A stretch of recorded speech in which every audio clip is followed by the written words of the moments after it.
ఈ రోజే సబ్స్క్రైబ్ చేయండి, మీ ఫేవరెట్ షోస్ చూడండి.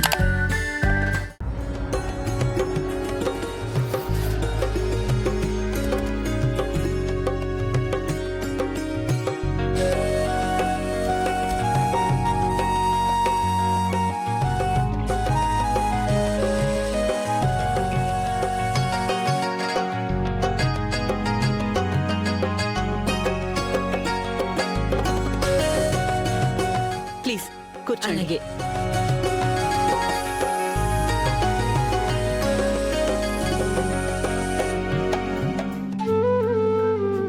సరోజారావు గారు, మీరు మా ఇంట్లో అడుగు పెట్టడం మాకు ఎంతో సంతోషంగా ఉంది. మేం మాత్రం ఈ మూమెంట్ని మా జీవితంలో ఎప్పటికీ మర్చిపోలేం ఆనంద భైరవి గారు. మీ కుటుంబంతో బంధుత్వం కలుపుకోవడానికి మేమిలా రావడం ఖచ్చితంగా ఇది ఆ దైవ సంకల్పమేనండి. ఆ రోజు ఎవరో మీ కుటుంబం గురించి తప్పుగా చెప్పారు. అది వాళ్ళ దురుద్దేశమే కావచ్చండి. కానీ ఆ సంఘటన జరగటం మూలంగా మాకు మీ కుటుంబం గురించి, మీ గొప్పతనం గురించి మరింతగా తెలుసుకునే మహాభాగ్యం కలిగింది.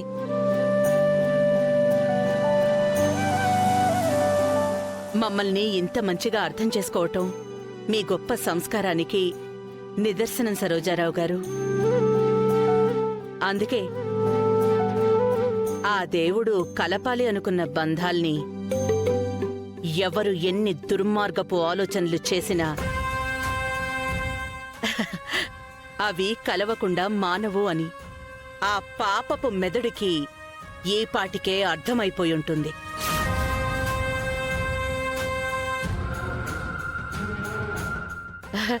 కదండి వదిన గారు? ఆహా, వదిన గారు అని పిలిచారా? మీ నోట ఆ పిలుపు వింటున్నందుకు నాకు భలే గొప్ప ఆనందంగా ఉంది వదిన గారు. అబ్బో, వీళ్ళప్పుడే వరుసలు కూడా కలిపేసుకుంటున్నారే. పాపం ఇల్లెలగ్గానే పండగ వచ్చేసింది, పరవాణం వండేసుకుందాం అనుకుంటున్నారమ్మే. కానీ ఇక్కడ ఇల్లలికింది పెట్రోల్తో అమ్మా. మరి కాసేపట్లో కొంప తగలబెట్టేయటానికి నిప్పు లాంటి నిజం ఒకటి బయటపడుతోందని వీళ్ళకి తెలియట్లేదు పాపం. వదిన గారు, ఆ అమ్మాయిని మీరు మా ముందుకు పిలిపించడానికి ముందే నేను మీకు ఒక ప్రామిస్ చేయాలని అనుకుంటున్నా.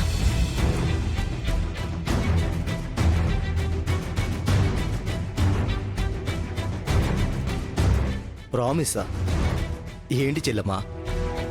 ఏ సమస్యలు ఇక ముందు ఎవరు సృష్టించినా, ఎవరి మాటలు నా చెవికి చేరినా మా మనసుకు చేరనివ్వను, గడప దాటి మా నట్టింటికి రానివ్వను. ఇది నేను మనస్ఫూర్తిగా చెప్తున్నాను. మీ గడప నుండే నేను వియ్యం అందుకుంటాను. ఇది నా కుటుంబం తరపున ముందుగానే మీకిస్తున్న మాట.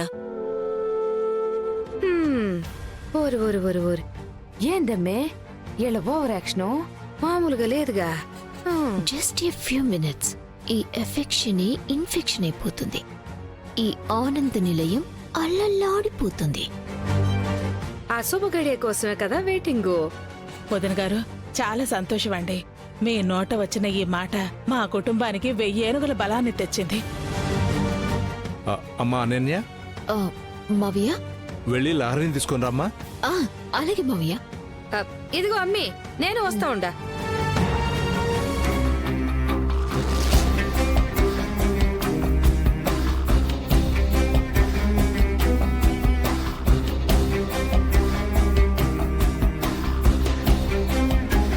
లహరి, అమ్మా లహరి.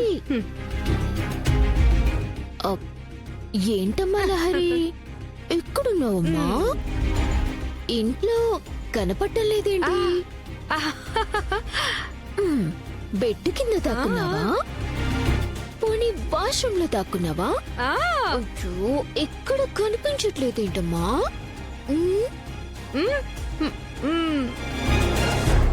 ఏంటి, పోలీస్ స్టేషన్లో ఉన్నావా?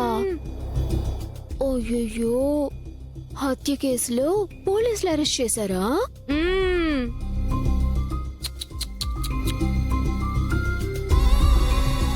ఆనంద భైరవి, ఇప్పుడు ఏం చేస్తావు?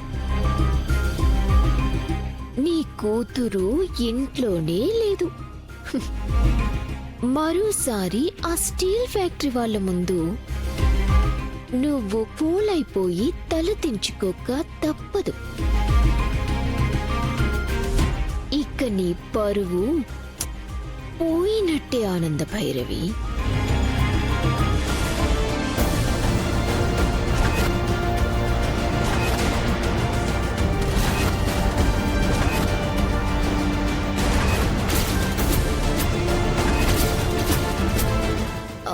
అత్తయ్య గారు, లహరి ఇంట్లో ఎక్కడ కనిపించడం లేదండి. ఏం చేశావు?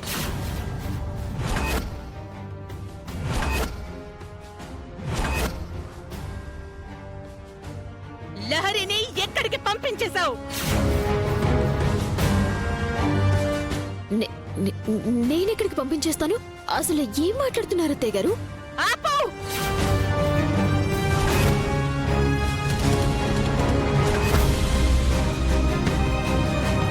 మర్యాదగా అడుగుతున్నాను, లహరి ఎక్కడుందో చెప్పు. ఇంతకు ముందు వరకు ఇంట్లోనే పెళ్లి చూపులకి ముస్తాబై సిద్ధమై ఉన్న అమ్మాయి ఇంతలోనే కనబడకుండా పోయింది అంటే ఇది ముమ్మాటికి నీ పనే అనన్య. నువ్వు నా పరువు తీయాలని గుంట నక్కలా కాచుకుని కూర్చున్నావని నాకు తెలుసు. ఇప్పుడు అవకాశం దొరికింది కదా అని నా కూతుర్ని అడ్డం పెట్టుకుని నన్ను ఏదో సాధించాలని చూస్తున్నావు. నీ ప్రాణాలు తీస్తాను. ఏమనుకుంటున్నావు? నా కూతురి బతుకుతో చెలగాటం ఆడితే నిన్ను ముక్కలు ముక్కలుగా నరికేస్తాను. చెప్పు, నా కూతురు ఎక్కడికి వెళ్ళిందో మర్యాదగా చెప్తావా లేదా? ఏందండి ఇది? మీతో చెప్ప పెట్టకుండా మీ పిల్ల ఎవరో పిలిస్తే యాడికి పోయి ఉండదో, దానికి మా ఏమినంటే ఎట్టా?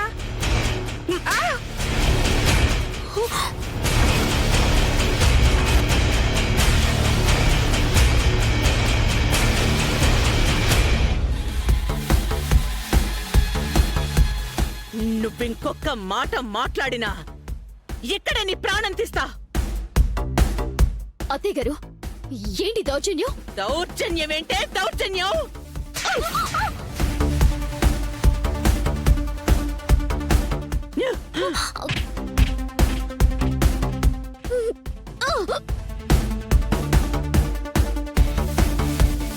చెప్పు.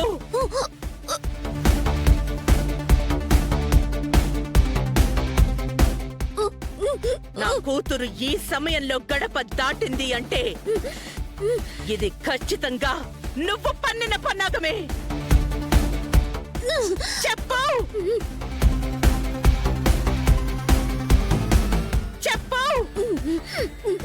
ఏం కుట్ర చేశావో చెప్పు. నా కూతుర్ని ఎక్కడికి పంపించావు?